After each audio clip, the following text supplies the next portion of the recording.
De droite à gauche, ce Parlement ne représente que la corruption. Vous, capitalistes, vous n'avez cessé de pousser la classe ouvrière à la misère. Et vous, communistes, vous avez cessé d'exploiter cette misère voulue par les capitalistes.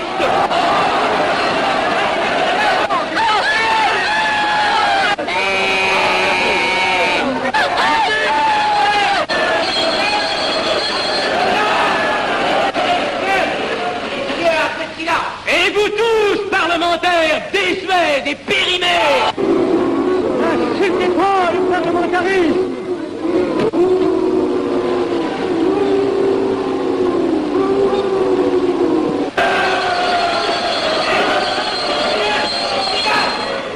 Est-ce que je vais lever la séance?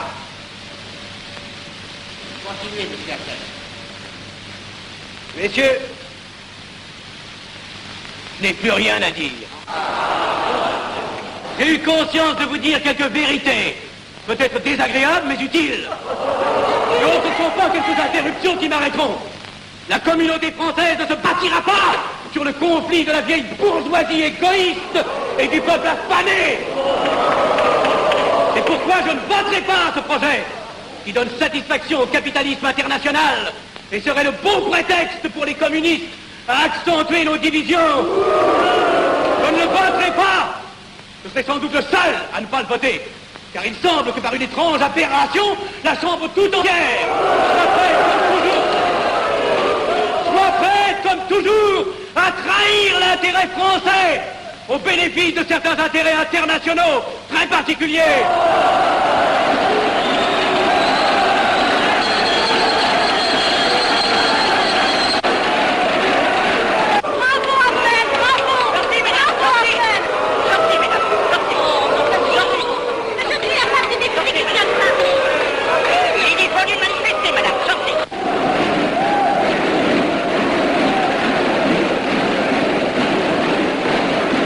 Il a du courage, ce petit Abner. Ces petits nationaux trop puritains nous font perdre notre temps. Il faudrait l'éduquer un peu. De quelle loge est-il? Il n'est pas de chez nous, mon frère Dubois. Tout s'explique. Voilà un garçon intelligent qui a besoin d'une méthode et de conseils. Présentez-le donc. Il est sensible, il faudra procéder avec précaution. Envoyez-lui la rivière, il saura le persuader. J'y vais.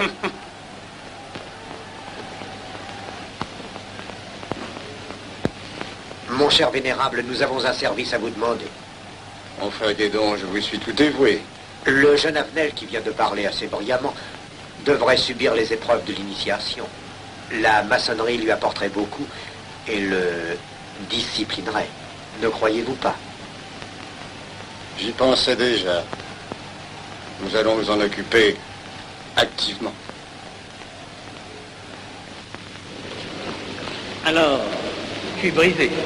Comment avez-vous trouvé mon discours? Excellent. Vous leur avez dit de fort bonne vérité. Ouais, ça n'a pourtant servi à rien, ils ont voté le projet. Ça ne sert jamais à rien de dire la vérité. Les gens n'aiment pas la vérité. Ils préfèrent de beaucoup les mensonges. Vous êtes cynique. Non. J'ai une certaine expérience politique, déjà ancienne. À propos, voulez-vous venir un peu avec moi? J'ai quelque chose à vous dire. Volontiers.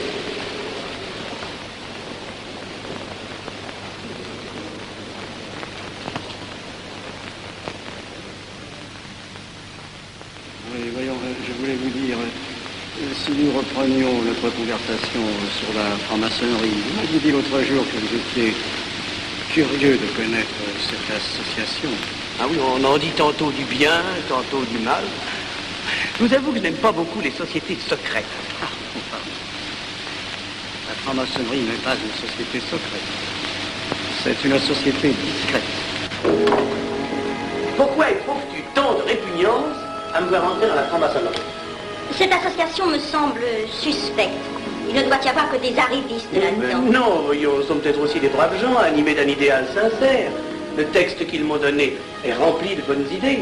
Tu me diras que ça n'est qu'un programme affiché à l'entrée. Mais il me paraît loyal. Tu es un honnête homme, mon chéri. Mais tu as un grand défaut. Ah, et lequel? Tu ne vois jamais le mal. Tu imagines que les autres sont bons comme toi-même. C'est pourquoi tu as toujours des déceptions. N'importe, je suis décidé à tenter cette expérience. Alors fais-la. Je souhaite me tromper. Quand dois-tu te présenter chez tes gens? Mercredi. Déjà.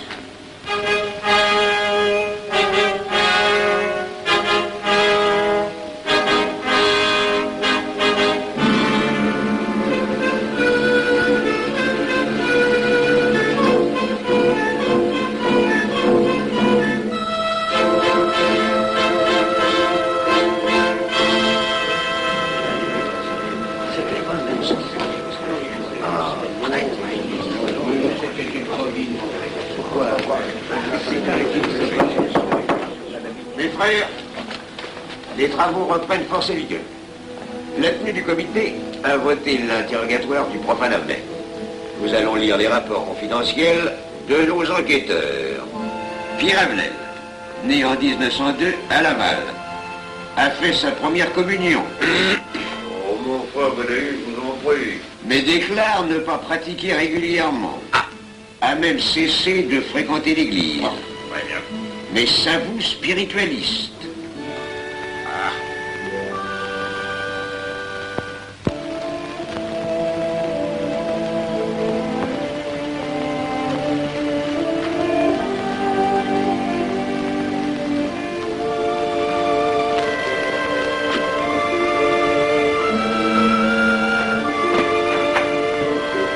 Monsieur, voulez-vous aussi? Permettez-moi de vous barrer les genoux. Mes frères, le profane Avenel, qui nous est recommandé par notre frère Gainsbourg, vice-président de la Chambre, est député. Cela ne nous impressionne pas. Nous devons surtout examiner ce qu'il pourra apporter à la franc-maçonnerie. Il nous faut des gens qui servent notre ordre et contribuent à sa puissance.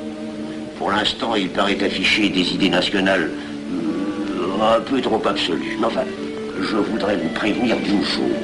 Comme il est de notre intérêt de tenir en main un grand nombre de parlementaires, il vaudrait peut-être mieux ne pas lui poser des questions qui pourraient le choquer.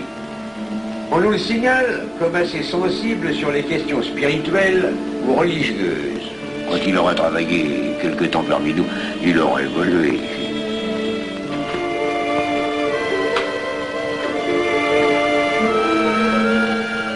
Et voilà, le silence le plus absolu, mes frères. Qui frappe ainsi régulièrement à la porte du temple? C'est un profane qui demande à être interrogé, vénérable maître. Faites entrer le profane.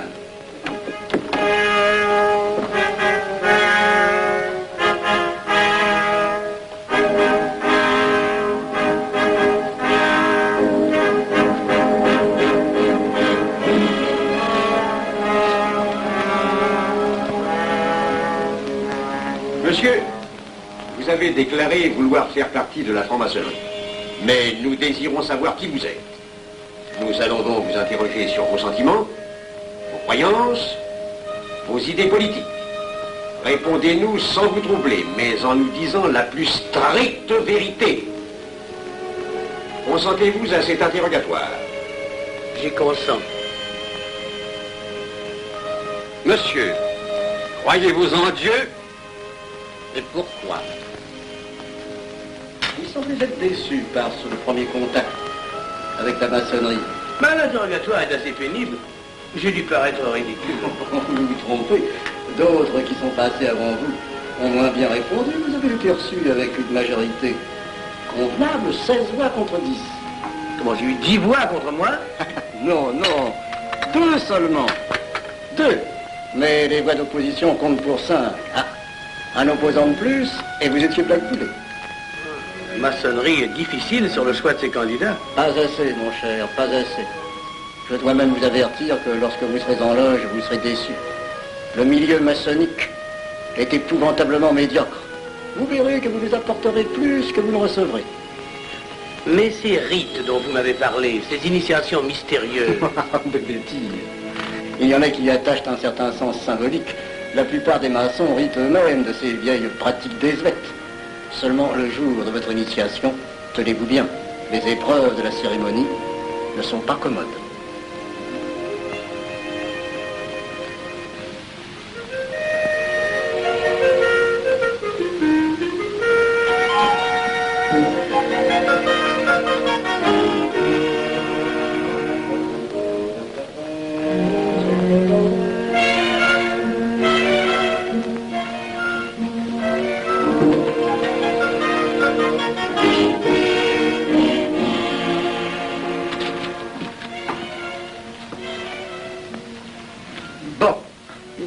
Attendez à la buvette, là. On viendra vous chercher. Mais c'est entendu, mon cher, je m'occupe de ton affaire. Tu peux compter sur moi. Mais c'est entendu, excuse-moi, la tenue va commencer, je suis un peu en retard.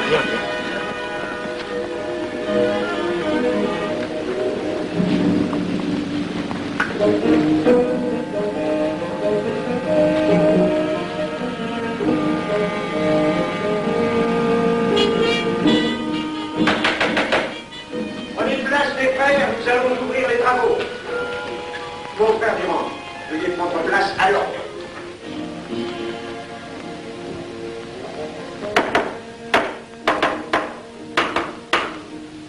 Frère premier surveillant, êtes-vous franc-maçon? Mes frères me reconnaissent comme tel, vénérable maître. Frère second surveillant, quel âge avez-vous? 3 ans, vénérable maître. Frère premier surveillant, quel est le premier devoir d'un surveillant en loge? Vénérable maître, c'est de s'assurer que le temple est couvert. Veuillez vous en faire assurer par le frère couvreur.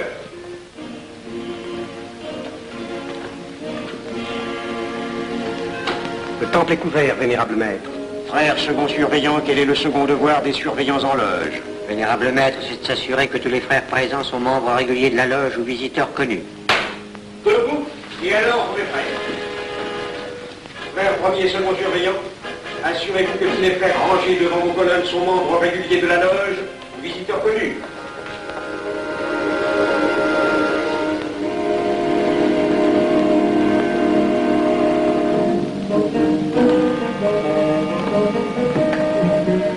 Vénérable maître, les frères qui décorent l'une et l'autre colonne sont membres réguliers de la loge ou visiteurs connus. Il en est de même à l'Orient. Frère premier surveillant, à quelle heure les francs-maçons opèrent-ils leurs travaux? À midi, vénérable maître. Quelle heure est-il, frère second surveillant? Il est midi, vénérable maître. Puisqu'il est l'heure du travail, frère premier et second surveillant, invitez les frères de vos colonnes à se joindre à vous et à moi pour ouvrir les travaux de la respectable loge des enfants de l'univers Orient de Paris, au grade d'apprenti, en la forme accoutumée. À moi, mes frères, par le signe, la triple batterie et l'acclamation.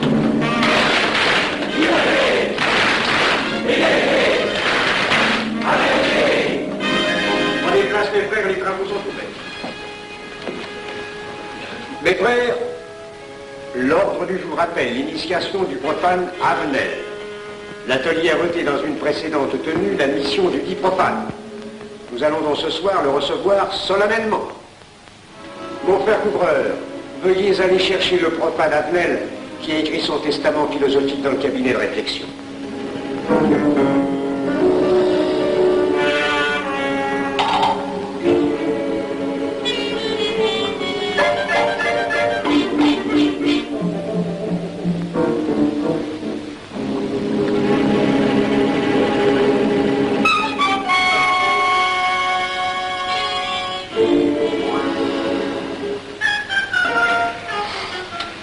Rigolo leur truc.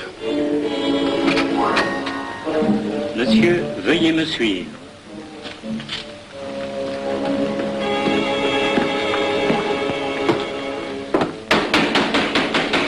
Qui frappe ainsi régulièrement à la porte du temple? Vénérable maître, c'est un profane qui demande à être reçu maçon s'il en est jugé digne. Frères, armez-vous de vos glaives. Faites entrer le profane.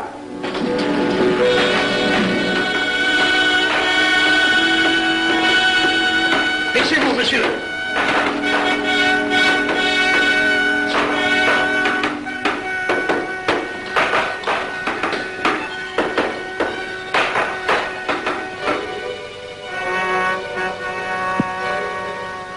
Monsieur, cette épée que vous sentez sur votre poitrine est toujours levée pour punir le parjure.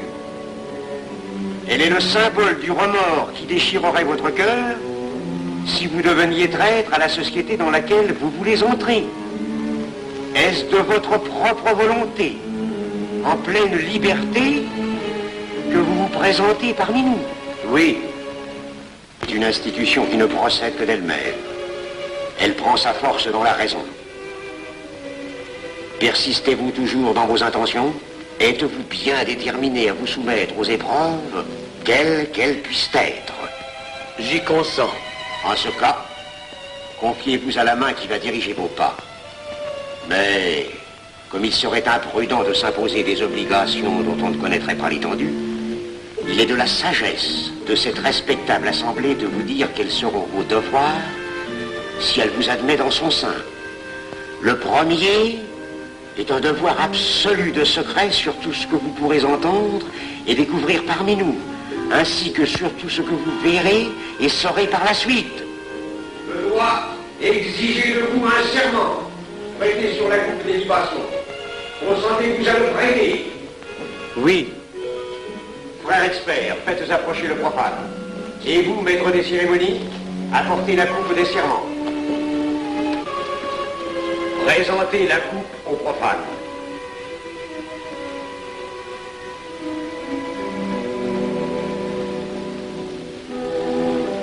Prononcez avec moi le serment. Je m'engage sur l'honneur, au silence le plus absolu, sur tous les genres d'épreuves qu'on pourra me faire subir. Je m'y engage. Vous devez connaître toute l'importance d'un serment. Si jamais vous manquiez à une parole aussi solennellement donnée, buvez. Buvez! Buvez! Que ce breuvage amer soit pour vous le symbole de l'amertume et du remords que laisserait dans votre cœur le parjure qui aurait souillé vos lèvres. Frère expert, emparez-vous du profane et faites-lui faire son premier voyage.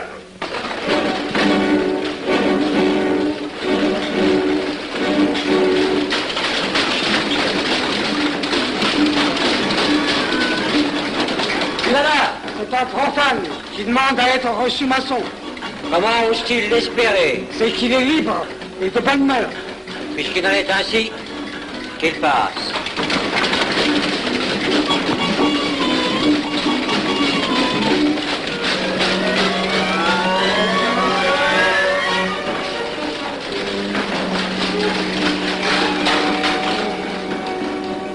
Monsieur, le voyage symbolique que vous venez de faire est l'emblème de la vie humaine. Le bruit que vous avez entendu figure les passions qui l'agitent. Les obstacles que vous avez rencontrés peignent les difficultés que l'homme éprouve et qu'il ne peut vaincre ou surmonter que grâce à l'aide qu'il trouve dans ses semblables. Frère expert, faites faire le deuxième voyage.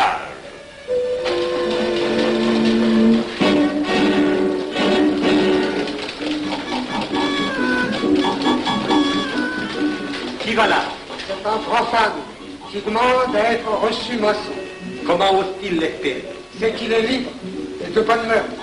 Puisqu'il en est ainsi, qu'il passe, et qu'il soit purifié par l'eau.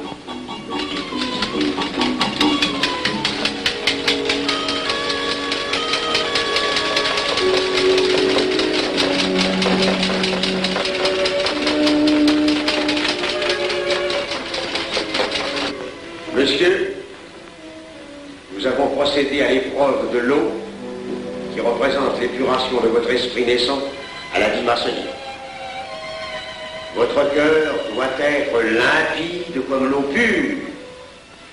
Frère expert, faites faire le troisième voyage.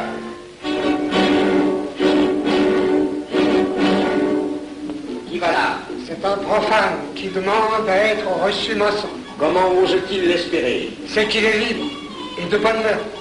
Puisqu'il en est ainsi qu'il passe par les flammes.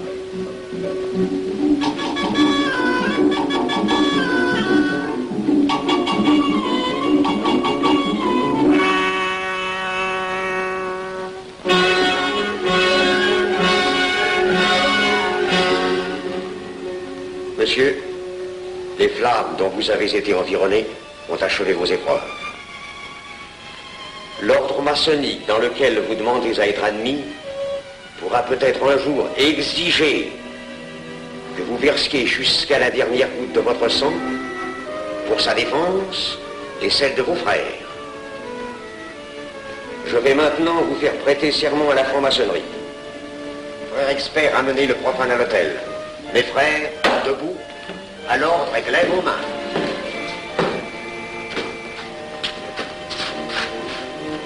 Moi, Pierre Avenel. Moi, Pierre Avenel, de ma propre et libre volonté, De ma propre et libre volonté. En présence de cette respectable assemblée de maçons. En présence de cette respectable assemblée de maçons. Je jure et promets solennellement. Je jure et promets solennellement. De ne jamais révéler aucun des mystères de la franc-maçonnerie qui vont m'être confiés. De ne jamais révéler aucun des mystères de la franc-maçonnerie qui vont m'être confiés. Quelle idée saugrenue ton mari a-t-il de se faire recevoir franc-maçon? Je lui ai déconseillé tant que j'ai pu, mais tu sais comme il est entêté.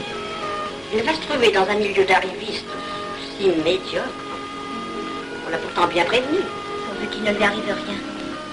Il y a tant d'histoires qui courent sur le compte de ces sociétés secrètes. Ne t'inquiète pas, Pierre. Il saura se tirer d'un mauvais pas. Il est prudent. Pas assez. Monsieur, le serment que vous venez de prêter ne vous donne-t-il aucune inquiétude? Consentez-vous à le renouveler lorsque vous aurez reçu la lumière? Je le renouvellerai. Mes frères, nous allons donner la lumière aux profanes. Frère couvreur, préparez-vous à accomplir votre office. Que la lumière lui soit donnée à mon 3e coup de maillet.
Ces glaives que vous voyez tourner vers vous vous annoncent que tous les maçons voleront à votre secours si vous respectez et si vous observez nos lois. Mais ils vous annoncent aussi que si vous trahissez votre serment, vous n'échapperez pas à la vengeance de tous les frères répandus sur la surface du globe et qui ont juré de punir le parjure. Le jurez-vous, mes frères? Nous le jurons.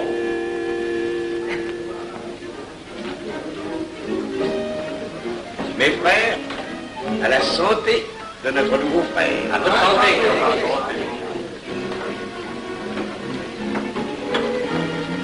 Mon très cher frère, qu'est-ce que vous pensez de cette soirée? Eh bien, c'est curieux. Cette cérémonie est très impressionnante. Mon cher frère, pourrais-je vous laisser ma carte au cas où vous auriez besoin de mes services?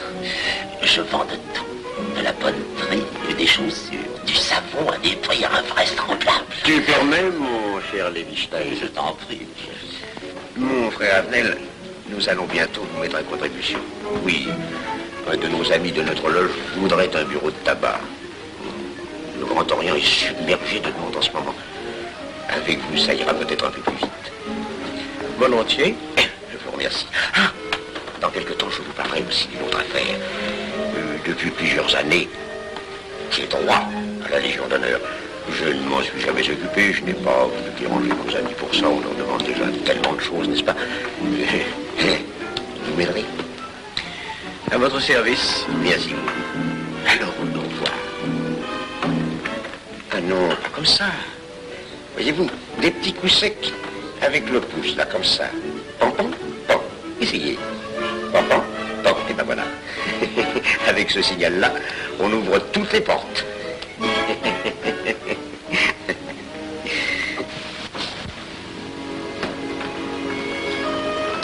Alors, autant. Bon. Tu as l'air contrarié. Oh non. Déjà déçu. Pas encore. Tu me raconteras la séance. Ah, j'ai juré de ne rien dire. Même à moi? Écoute, c'était pas ridicule. C'était étrange.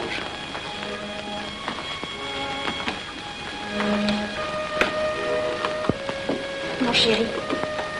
Oh, mon chéri, c'est idiot, mais j'ai peur pour toi. Mais qu'est-ce que tu veux qu'il m'arrive? Oh, mon grand.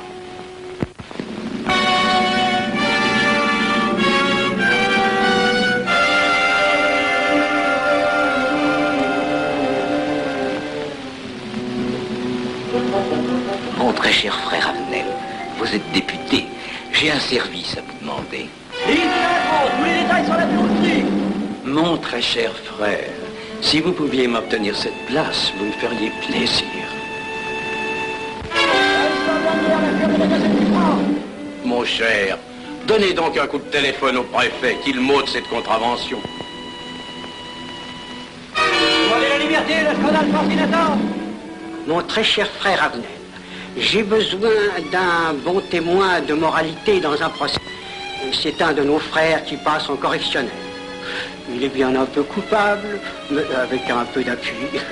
Et pour manifester cette solidarité maçonnique, je suis sûr que vous voudrez bien vivre. L'arrestation du banquier Charles Lévy. Le crime des banques coopératives. Un nouveau scandale financier. Il faut l'exclure, c'est une fripouille. Oui, évidemment, c'est une fripouille, mais puisque personne ne le sait, nous pouvons le garder parmi nous. Non! Mais je comprends très bien vos réactions, mon cher Avenel. Mais tenez, je vais vous citer un exemple. J'ai vécu pendant 20 ans en maçonnerie avec un frère que je considérais comme un escroc. Ben, je n'ai rien dit, parce que c'était un excellent maçon. Nous ne sommes pas du même avis.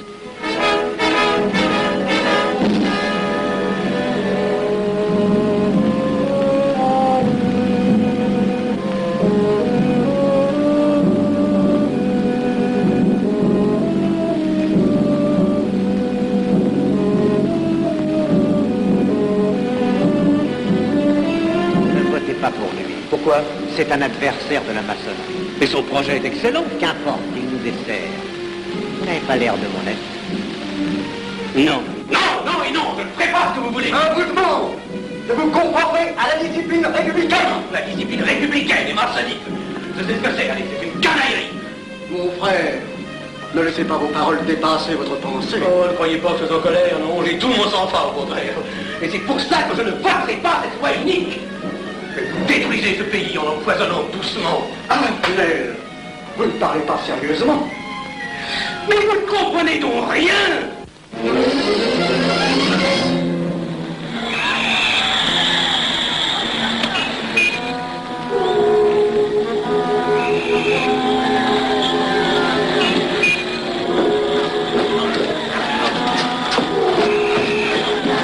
Que se passe-t-il? Regardez. Mais calmez-vous, mon vieux, ce n'est rien. Rien.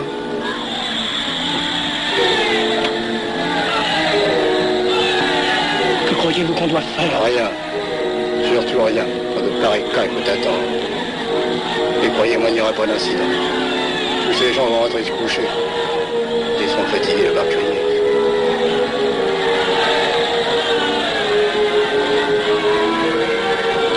Qu'en pensez-vous, Avenel? Je voudrais être avec eux, place de la Concorde. Vous ne parlez pas sérieusement? J'ai pas envie de rire.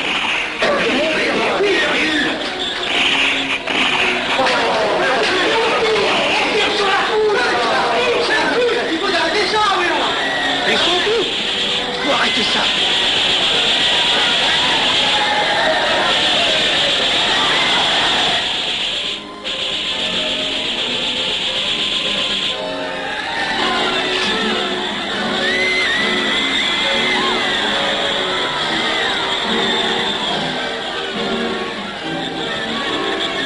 Que belle.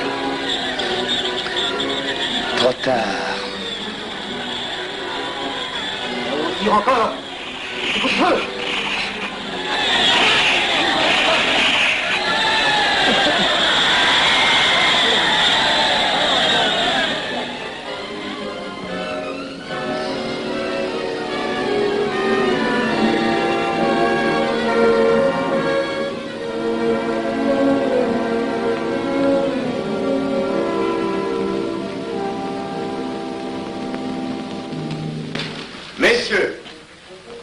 établi définitivement la liste des membres de la commission d'enquête.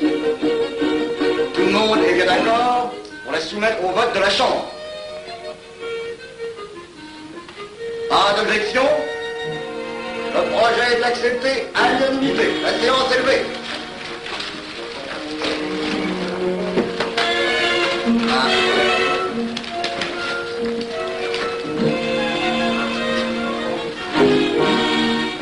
Vous pensez que ça va marcher?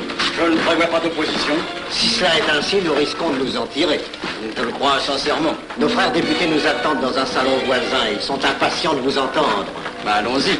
Arnel. À propos, cher ami, je vous ai mis d'office dans la commission d'enquête. Moi, pourquoi? C'est indispensable. J'ai besoin de vous. Venez avec nous. Vos amis nous attendent.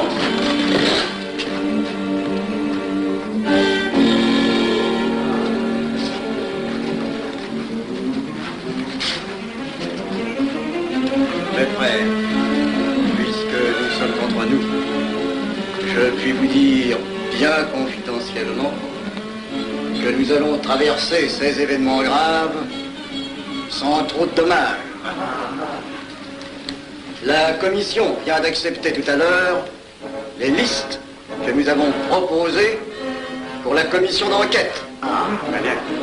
Beaucoup de nos adversaires en font partie, mais dans l'ensemble, les maçons sont encore en majorité. Rassurez-vous donc, ni la République ni la maçonnerie ne sont perdues. Elles ont traversé une crise grave. Elles sortiront renforcées de cette épreuve. Merci.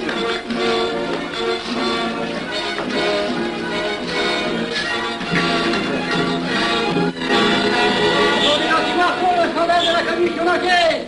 Demandez l'anti-Marfond, le scandale de la commission d'enquête. Vous me demanderez successivement le Quai d'Orsay, la Banque de France, l'état-major, le secrétaire général du Parti radical socialiste, le temps et les usines d'aviation Guerlain. Bien, monsieur.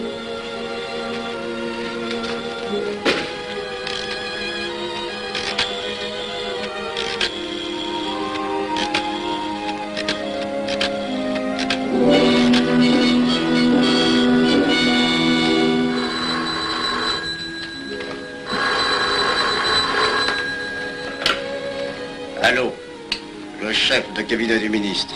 Allô? Mais oui, passez-le moi. Lui-même, à vos ordres, mon très cher ami. Je ne peux rien vous dire par téléphone. Il pleut. Vous me comprenez? À merveille. Alertez tous nos amis à l'étranger. Qu'en aucun cas, on ne parle de nous. Silence. Compris. Allô, ici Général Maisonnat. À vos ordres, mon cher Larivière. Je compte sur vous, mon cher général, pour que l'armée ne varie pas politiquement. Elle doit rester divisée, avant tout. Ne craignez rien, j'ai déjà procédé à des changements importants. Tous les officiers suspects d'être contre nous ont été éloignés de Paris et séparés les uns des autres. Mes frères, il est indispensable de franchir cette mauvaise passe. Il ne faut pas trop de mouvement de course. N'est-ce pas, mon frère sous-gouverneur? Nous maintiendrons la monnaie. La presse de droite doit essayer d'attaquer la presse de gauche. Pendant quelque temps. Pour donner le change. C'est entendu.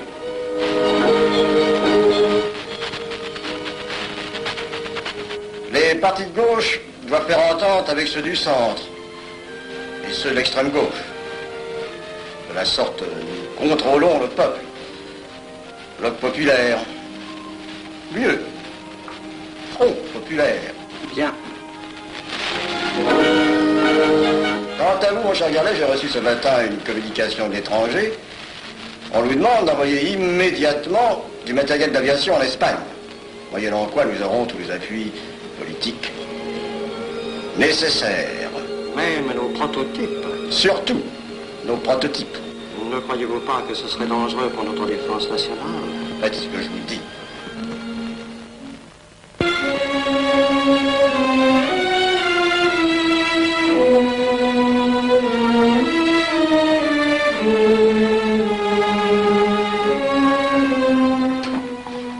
Monsieur Avenel.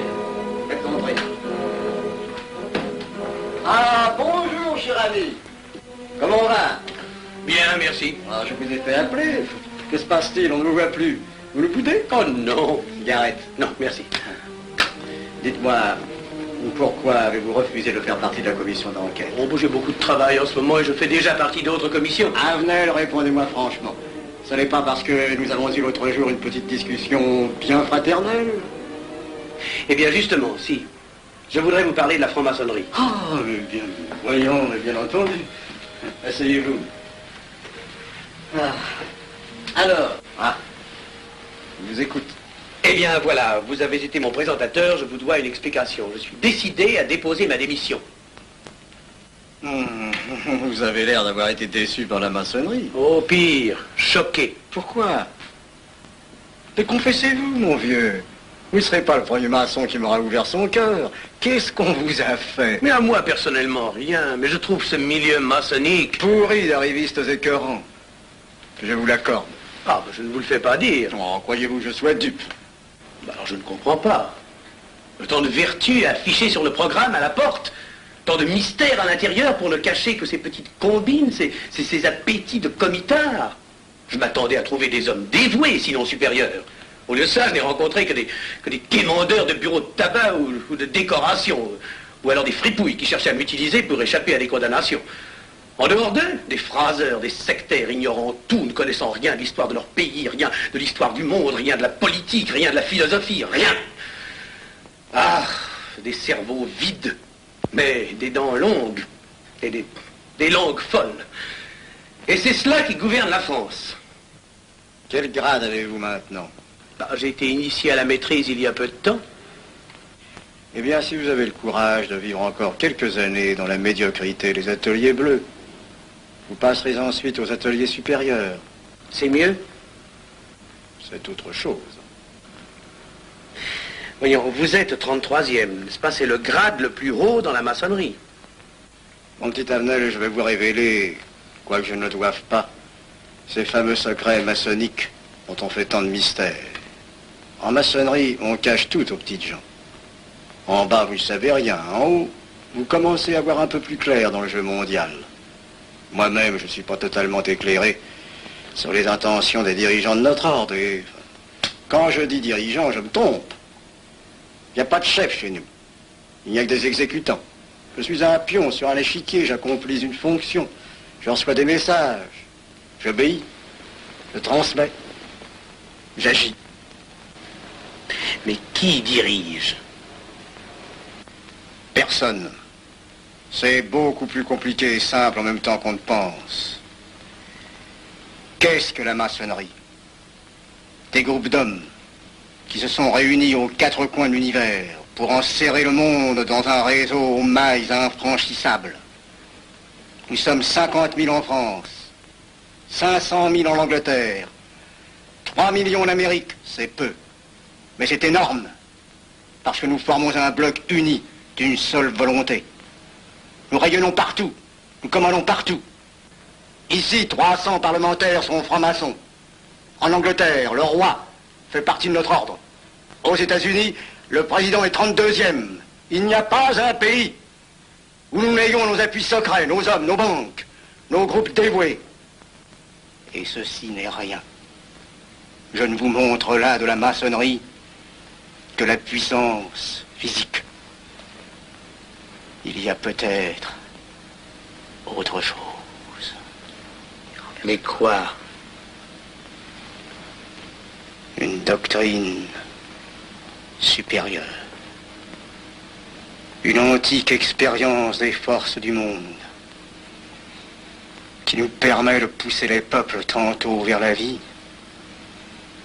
tantôt vers la mort, quand il le faut. La mort?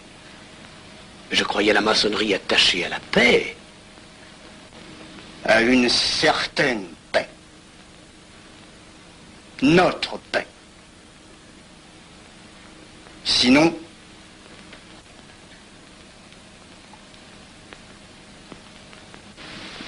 alors, cette démission, je vais réfléchir.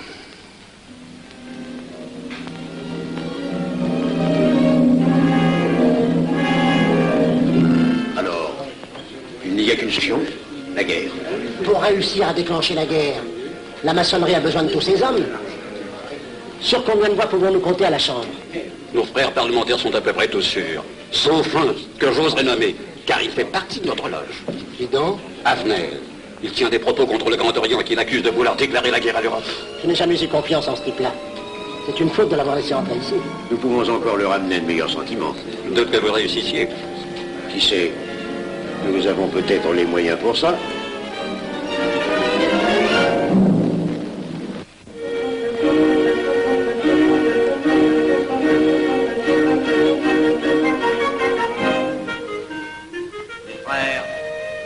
L'aviation allemande n'a pas d'appareil. Plus de 2000 accidents d'avion l'année dernière en Allemagne. La ligne Siegfried est à peine construite. Les tanks allemands marchent difficilement. Un détail entre autres qui m'a été rapporté par un de nos frères.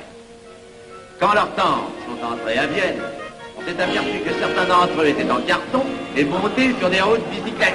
Voyez-moi, mes frères, il est très facile d'abattre le national-socialisme dont les exigences sans cesse accrues deviennent intolérables. Et libérer ainsi nos frères réduisent à l'esclavage. Jamais nous n'avons été plus près. En 15 jours, nous réglerions le sort de l'Allemagne. Notre loi régirait l'Europe définitivement. Notre victoire est sûre. C'est faux. C'est faux. Silence. Ce que dit cet homme est faux. Mon frère, je vous rappelle alors, vous n'avez pas la parole. Je le sais. Je suis député et membre de la commission de la défense nationale. Je ne peux pas laisser se prolonger un discours aussi manifestement erroné. L'appréciation de monsieur... De notre frère, Liechtenstein. Oui, si vous voulez. Sur l'état de l'armée que possède l'Allemagne sont des mensonges. Et ajoutez-toi, c'est de la stupidité. Et pourquoi vouloir une guerre entre l'Allemagne et la France? Mon frère, vous n'avez pas la parole. Peu m'importe. Mais je tiens à dire qu'aucun motif réel de conflit ne peut être invoqué. Vous le direz tout à l'heure, après l'exposé de notre frère. Non, je la dirai immédiatement, avant d'entendre des stupidités bellicistes. Oh. Mais vous tous, maçons, vous poussez à la guerre.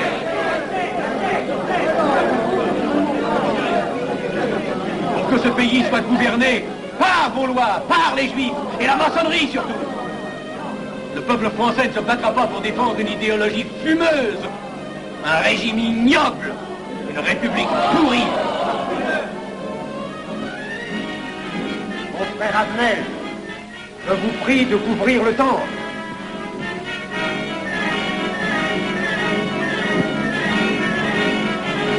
Vous êtes tous des menteurs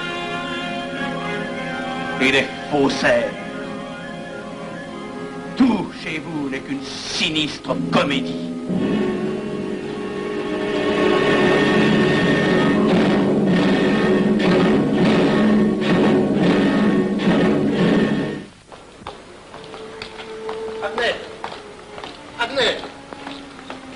Avenel, excusez-moi, comme vous, j'habite Neuilly, c'est pourquoi je me permets de vous rejoindre. Mais vous avez fort bien fait, monsieur. J'étais près de vous à la tenue. Je voulais vous féliciter. Oh, merci. Vous avez très bien fait de leur crier des vérités. Ce sont des fous. Malheureusement, il est impossible de leur faire entendre raison. Les événements sont pourtant indiscutables. Oui, oui. Dites-moi, j'ai des documents confidentiels sur l'action actuelle de la maçonnerie qui peut-être vous intéresseraient. Des documents? Oui, oui, des documents. Vous êtes député, il serait utile et urgent que je vous les communique. Mais je crois bien, où sont-ils? Chez moi, pas très loin d'ici. Si vous avez quelques minutes. Oui, volontiers, allons. Alors, qu'est-ce qu'on décide? Pétard ou couteau? Le couteau, ça fait moins de bruit. attention, voilà.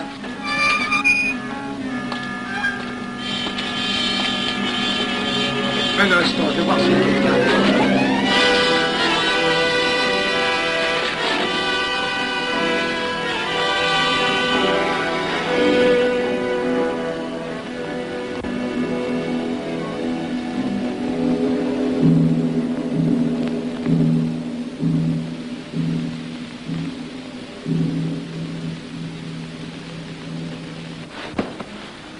t'inquiète pas, mon chéri. Tu guériras vite. Le docteur a dit maintenant que tu étais sauvé, à condition d'être sage.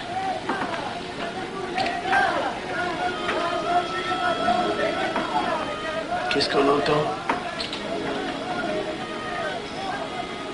C'est la mobilisation générale, mon chéri. Quoi, la mobilisation? Ne t'agite pas, je t'en supplie. Je n'aurais pas dû te le dire, mon Dieu.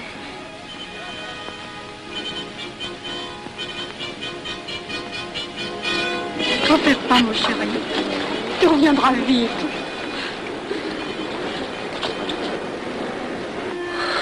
Les brutes. Ils sont arrivés. Ils ont réussi à déclencher leur guerre. Oh, ne bouge pas. Tes plaies sont à peine fermées. Si j'étais pas tombé sous les coups de ces criminels, j'aurais peut-être pu arrêter ça. Mais non, tu n'aurais rien pu empêcher, mon chéri. Ces hommes sont plus forts que toi. Ils ne t'auraient pas manqué.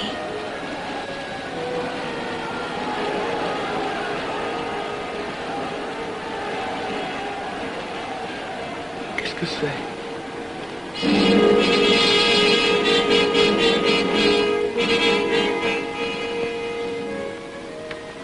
Les malheureux. S'ils savaient ce que je sais.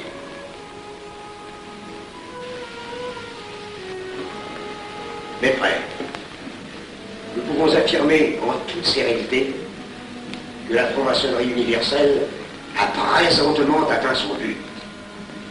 Cette guerre qui est la nôtre est déclarée. Elle doit aboutir au triomphe de notre ordre. Il importe que le monde soit définitivement gouverné selon nos méthodes et par nos idées. Debout et alors. Frère premier surveillant, à quelle heure ferme-t-on les travaux? À minuit, vénérable maître. Quelle heure est-il, frère second surveillant? Minuit, vénérable maître. Puisqu'il est minuit et que nous avons accompli notre œuvre, je déclare les travaux clos à mon coup de maillet. Retirons-nous en paix, mes frères, sous la loi du silence.